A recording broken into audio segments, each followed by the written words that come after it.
Iran ने अपने हरमज खोलने के बदले जंग बंदी मुआहदे की पेशकश कर दी है। अमरीकी मीडिया ने दावा किया है कि ईरान ने पाकिस्तान के जरिए अमरीका तक नई तजावीज़ पहुंचा दी हैं। जोहरी मामले को बाद के मरहले तक मुलतवी करने की तजवीज़ पेश की गई है।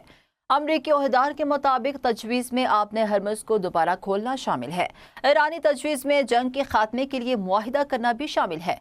अब्बास अरागची ने पाकिस्तान में नई तजवीज़ से मुतालिक बात की है। नई ईरानी तजवीज़ का मकसद जोहरी माहले पर डेडलॉक को ख़त्म करना है। ईरान चाहता है कि पहले आपने हरमज और अमरीकी नाकाबंदी का मामला हल हो। ईरान की तजवीज़ है तवील अरसे की जंग बंदी या जंग ख़त्म करने का मुआहिदा किया जाए। सालसू ने ईरान की नई तजावीज़ वाइट हाउस पहुंचा दी हैं। ज़राए के मुताबिक ट्रंप आज ईरान की सूरत हाल पर वाइट हाउस के सिचुएशन रूम में आला कौमी सलामती और खारजा पॉलिसी टीम के साथ अहम इजलास करेंगे, जिसमें मुज़ाकराती तातुल और आइंदा के लाहे अमल पर गौर किया जाएगा।